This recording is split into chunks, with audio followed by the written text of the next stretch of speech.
Praise the Lord. நாள் 8 தியான பகுதி ஆதியாகமம் 15ஆம் அதிகாரம் மற்றும் 16ஆம் அதிகாரம். 15ஆம் அதிகாரத்தை நாம் வாசிப்போம் என்றால் அதில் கர்த்தருடைய வார்த்தை ஆபிராமுக்கு தரிசனத்தில் உண்டாயிற்று. இப்பொழுது கர்த்தர், நீ பயப்படாதே, நான் உனக்கு கேடகமும் உனக்கு மகா பெரிய பலனுமாய் இருக்கிறேன் என்பதாக சொல்லுகிறார். இதன் பொருள் என்னவென்றால், ஆபிராம் பார்வோனிடத்திலிருந்து துரத்தப்பட்டதையும் 4 ராஜாக்களை முறியடித்ததையும் பார்த்த பிற்பாடு அவருக்குள் சில பயங்களும் சில சோர்வுகளும் காணப்பட்டது. எனவே கர்த்தர், நீ பயப்படாதே, நான் உனக்கு கேடகமும் மகா பெரிய பலனுமாய் இருக்கிறேன் என்பதாக கர்த்தர் சொன்னார். அப்பொழுது ஆபிராம், அடியனுக்கு என்ன தருவீர்? நான் பிள்ளை இல்லாது இருக்கிறேனே. தேவரீர் எனக்கு புத்திர சந்தானம் அருளவில்லை. இதோ என் வீட்டிலே பிறந்த பிள்ளை எனக்கு சுதந்திரவாளே இருக்கிறான் என்பதாக ஆபிராம் சொன்னார். கர்த்தர் ஆபிராமிடத்தில் வாக்குத்தத்தம் கொடுத்த பொழுது ஆபிராம் அதை நம்பி வந்தார். ஆனால் காலம் செல்லும் பொழுது, வருடங்கள் தாமதிக்கும் பொழுது அவருக்குள் சோர்வு வர ஆரம்பித்தது. கர்த்தருடைய ஜனங்களிடத்தில் ஆண்டவர் கொடுத்த வாக்குத்தத்தம் நிறைவேற தாமதிக்கும் பொழுது அவர்களுக்குள் சில புலம்பல்கள் வர ஆரம்பிக்கும். புலம்பல் வந்தவுடன்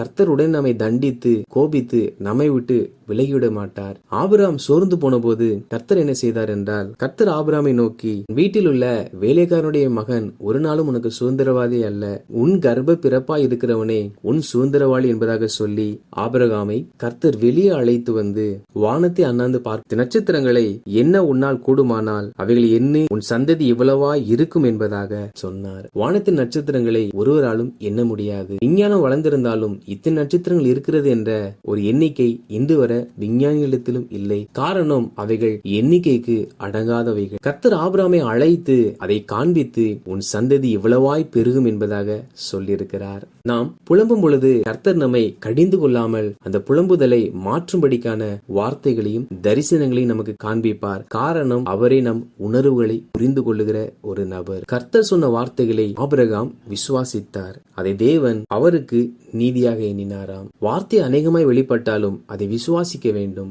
ஆபிராம் கர்த்தர் சொன்ன வார்த்தையை விசுவாசித்தார். அப்பொழுது கர்த்தர் ஆபிராமை நோக்கி, நீ இருக்கிற இந்த தேசத்தை உனக்கு தரும்படிக்குதான் நான் உன்னை கல்தேர் தேசத்திலிருந்து புறப்பட பண்ணினேன் என்பதாக சொல்லுகிறார். அப்பொழுது ஆபிராமுக்கு ஒரு விசுவாசம் வந்துவிட்டது. ஆனாலும் ஆபிராம் தேவனை நோக்கி, நானே சுதந்திரத்துக் கொள்வேன் என்று இது நான் அறிவேன் என்பதாக சில அடையாளங்களை கேட்கிறார். கர்த்தர் ஆபிராம் இடத்தில் பலி செலுத்தும்படிக்காக சொல்லுகிறார். ஆண்டவர் சொன்ன எல்லாவற்றையும் ஆபிரகாம் எடுத்து பலி செலுத்துகிறார். அப்பொழுது ஆபிரகாமுக்கு கர்த்தர் அயர்ந்த நித்திரையை கட்டளையிட்டார். கர்த்தர் ஆபிரகாமை நோக்கி, உன் சந்ததியார் தங்களுடையவர்கள் அல்லாத அந்நிய தேசத்திலே பரதேசிகளாய் இருப்பார்கள். அந்த அந்நிய தேசத்தாரை உன் சந்ததியார் சேவிப்பார்கள். உன் சந்ததியார் 400 வருஷம் அந்நியர்களால் உபத்திரப்படுவார்கள் என்பதாக நீ அறிந்து கொள்ள வேண்டும் என்று அறிவிக்கிறார். உன் சந்ததியை தங்களை சேவிக்க செய்த அந்த ஜாதிகளை நான் நிச்சயமாய் தண்டிப்பேன் என்பதாக சொல்லுகிறார். மேலும் அந்த தேசத்தின் குடிகள் நடுவில் இருந்து உன் சந்ததியார் மிகுந்த பொருட்களுடன் கூட புறப்பட்டு வருவார்கள் என்பதாக சொல்லியிருக்கிறார். ஒரு காலம் வரை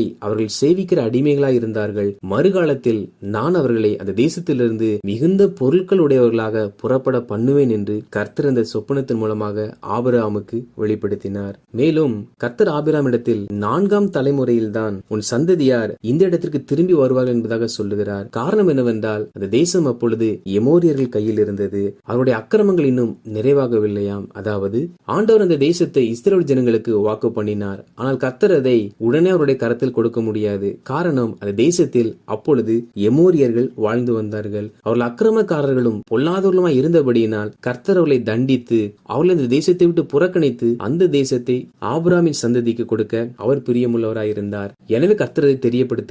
அப்படி என்றால் கர்த்தர் மனிதன் தவறு செய்தவுடன் அவனை தண்டிக்கிறவர் அல்ல, அவன் மனம் திரும்ப வாய்ப்பு கொடுக்கிறவர். அவன் திருந்தாமல் தொடர்ந்து அந்த அக்கிரமத்தை செய்யும் பொழுது அவனுடைய பாவம் அக்கிரமம் நிறைவாகும் பொழுது அவர் அதற்கு தண்டனை செலுத்துகிறவராய் காணப்படுகிறார். மேலும் கர்த்தர் அந்த நாளில் ஆபிரகாமோடு கூட ஒரு உடன்படிக்கை பண்ணுகிறார். அது என்னவென்றால், எகிப்து நதி துவங்கி ஐப்ராத் நதி என்னும் பெரிய நதி மட்டுமுள்ள கேனியர், கெனிசியர், கத்மோனியர், ஏத்தியர், பெரிசியர், ரெப்பாயிமியர், எமோரியர், கானானியர், கிர்காசியர், எபூசியர் இவர்கள் இருக்கிற இந்த தேசத்தை உன் சந்ததிக்கு கொடுப்பேன் என்பதாகும். இவர்கள் வாழ்கிற இந்த தேசத்தை கர்த்தர் பிள்ளைகளுக்கு தருவேன் என்பதாக வாக்கு பண்ணியிருக்கிறார். இது ஆபிரகாமுக்கு சொப்பனத்தில் உண்டான தேவனுடைய வார்த்தைகளாகும். 16ஆம் அதிகாரத்தை வாசிப்போமானால் அதில் ஆபிரகாமுடைய மனைவிக்கு பிள்ளை இல்லாதிருந்தது. எனவே சாராய் தனக்கு கீழ் அடிமை பெண்ணாய் இருந்த ஆகார் என்னும் எகிப்து தேசத்தாலை தன் கணவருக்கு மறுமனையாட்டியாக கொடுத்தாள். அவள் மூலமா என் குடும்பம் கட்டப்படும் என்பதாக சாராய் சொல்ல ஆபிராம் சாராயின் வார்த்தைக்கு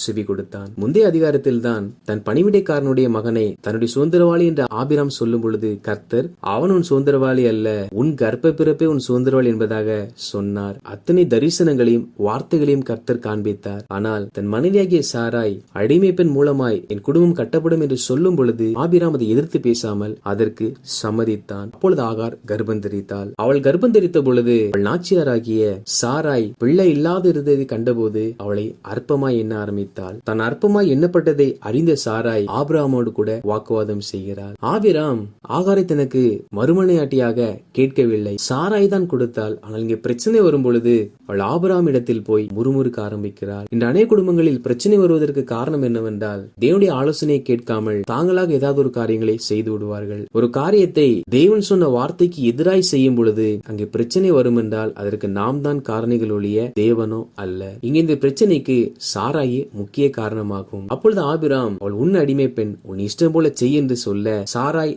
ஆகாரை கொடுமையாய் நடத்த ஆரம்பித்தாள். அப்பொழுது ஆகார் சாராயை விட்டு ஓடி போனால் அப்பொழுது கர்த்தருடைய தூதனானவர் ஆகாரை சந்தித்து பேசுகிறார். நீ எங்கே இருந்து வருகிறாய், எங்கே போகிறாய் என்று கேட்க அதற்கு ஆகார் என் நாச்சியாராகிய சாராயை விட்டு ஓடி போகிறேன் என்பதாக உண்மையை சொல்லுகிறார். தேவ சமூகத்துக்கு வரும்போது நாம் எப்பொழுதும் உண்மையை சொல்லுகிறவர்களாய் காணப்பட வேண்டும். வருகிற பிரச்சனைகளுக்கு நாம் உண்மையாய் தேவ சமூகத்தில் அறிக்கை செய்தால் மாத்திரமே தேவனதில் உதவி செய்வார். நமக்கும் இன்னொரு நபருக்கும் பிரச்சனை என்றால் தேவ சமூகத்தில் வரும் பொழுது நாம் ஆண்டவரே நான் எது ஒன்றையும் செய்யவில்லை, அவர்கள்தான் செய்தார்கள் என்பதாக பொய் சொல்லுகிறவர்களாய் காணப்படக்கூடாது. காரணம் தேவனுக்கு நாம் செய்தவைகளும் தெரியும், அவர்கள் செய்தவைகளும் தெரியும். எனவே தேவ சமூகத்துக்கு வரும் பொழுது நாம் செய்த தவறுகளை நாம் ஏற்றுக்கொண்டு அதை தேவ சமூகத்தில் அறிக்கை செய்து நான் செய்த தவறுதான், இதிலிருந்து எனக்கு வெளியேற உதவி செய்யும் என்றுதான் நாம் ஜெபிக்கிறவர்களாய் காணப்பட வேண்டும். அப்பொழுதுதான் தேவன் உதவி செய்வார். அப்பொழுது கர்த்தருடைய தூதனானவர் நீ உன் நாச்சியார் அண்டைக்கு திரும்பி போய் அவள் கையின் கீழ் அடங்கீர் என்பதாக சொல்லுகிறார். காரணம் என்னவென்றால் ஆகார் அப்பொழுது கர்ப்பிணியா இருக்கிறாள். அவள் வனாந்திரத்தில் இருப்பாள் என்றால் அவளுக்கு ஆகாரம் கிடைப்பதில்லை. அவளுக்கு ஆகாரம் கிடைக்காவிட்டால் அவள் மரித்து அந்த குழந்தையும் மரிக்க நேரிடும். எனவே கர்த்தர் அந்த குழந்தை பெற்றெடுக்க வேண்டும் என்றும் ஆகார் வாழ வேண்டும் என்றும் அவருக்கு ஒரு வழியை உண்டு பண்ணுகிறார். மேலும் கர்த்தருடைய தூதனானவர் ஆகாருக்கு சில வாக்குத்தத்தங்களை சொல்லுகிறார். அது என்னவென்றால் உன் சந்ததியை மிகவும் பெருக பண்ணுவேன், அது பெருகி எண்ணி முடியாததா இருக்கும். நீ கர்ப்பவதியா இருக்கிறாய், ஒரு குமாரனை பெறுவாய். கர்த்தர் நங்களாய்ப்பை கேட்டபடியினால் அவனுக்கு இஸ்மவேல் என்று பெயரிடுவாயாக. துஷ்ட மனிதனாய் இருப்பான், அவனுடைய கை எல்லாருக்கும் விரோதமாகவும் எல்லாருடைய கையும் அவனுக்கு விரோதமாகவும் இருக்கும். தன் சகோதரர் எல்லாருக்கும் எதிராக குடியிருப்பான் என்றார். ஆகார் தன் நிலை குறித்து அங்கலாய்த்துக் கொண்டிருந்தாள். அந்த பிள்ளை பெற்று எப்படி வளர்ப்பேன் என்று திகைத்துக் கொண்டிருந்தாள். ஆகார் எந்த ஒரு குற்றமும் செய்யவில்லை. அவள் அடிமை பெண்ணாய் தான் பணி செய்து கொண்டிருந்தாள். சாராய் தன் கணவருக்கு அவளை மறுமனையாட்டியாக கொடுத்து அவள் கர்ப்பம் தரித்த பொழுதோ அவளை கொடுமையாய் நடத்தினாள். இதை பார்த்த பொழுது நான் எது ஒன்றும் செய்யவில்லை, நான் அடிமையாய் வந்தவள், என்னை அவர்களாய் திருமணம் செய்து கொண்டு என்னை கொடுமையாய் நடத்துகிறார்கள். இப்பொழுது நான் வெளியே வந்து விட்டேன், இனி நான் குழந்தையை பெற்றெடுத்து இந்த குழந்தையை வைத்து எப்படி வாழப்போகன் என்று அங்கலாய்த்துக் கொண்டிருந்தார். அந்த அங்கலாய்ப்பை கர்த்தர் கேட்டு ஆகாருக்கு பிறகு அந்த குமாரனுக்கு கர்த்தரே பெயர் வைத்து அவனை பெரிய ஜாதியாக்குவேன் என்று சொல்லி அவன் எல்லாருக்கும் எதிராய் இருப்பான் என்று அவன் பின் சந்ததியில் எப்படி இருப்பானோ எல்லாவற்றையும் குறித்து கர்த்தர் ஆகாருக்கு அறிவிக்கிறார். அவர்கள்தான் இந்த நாட்களில் நாம் பார்க்கிற இஸ்லாமியர்கள். கர்த்தர் சொன்ன வார்த்தை நிமித்தமாக தான் அவர்கள் பெருகி இருக்கிறார்கள். அப்பொழுது ஆகார் என்னை காண்பவரை நான் இவ்விடத்தில் கண்டேன் அல்லவா என்று சொல்லி தன்னோடு பேசின கர்த்தருக்கு நீர் என்னை காண்கிற தேவன் என்பதாக பெயரிட்டாள். எனவே அந்த இடத்திற்கு லகாய் ரோயி என்பதாக பெயர் உண்டாயிற்று. நாம் ஆராதிக்கிற தேவன் நம்மை காண்கிறவர். நாம் சந்திக்கிற எல்லா சூழ்நிலைகளையும் எல்லா அங்கலாய்ப்புகளையும் நாம் சந்திக்கிற எல்லா பிரச்சனைகளையும் அவர் காண்கிற தேவனாய் இருக்கிறார். அந்த காண்கிற தேவன் ஆகாருடைய வாழ்க்கையிலும் கூட வனாந்திரத்தில் இருந்தவளை கண்டு வாழ்க்கையில் வாக்குத்தத்தங்களை கொடுத்து தைரியப்படுத்தி அனுப்புகிறார், ஆசீர்வதிக்கிறார். பின்பு ஆகார் ஒரு குமாரனை பெற்று அவனுக்கு இஸ்மவேல் என்பதாக பெயரிடுகிறார்.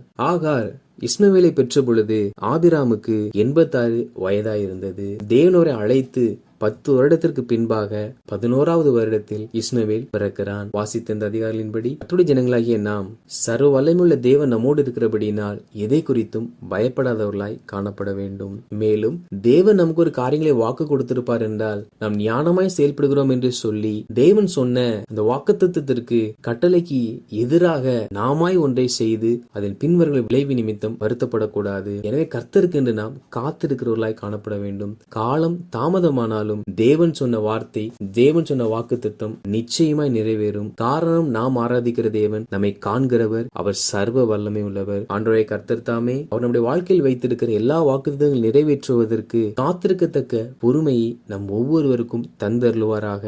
ஆமேன்.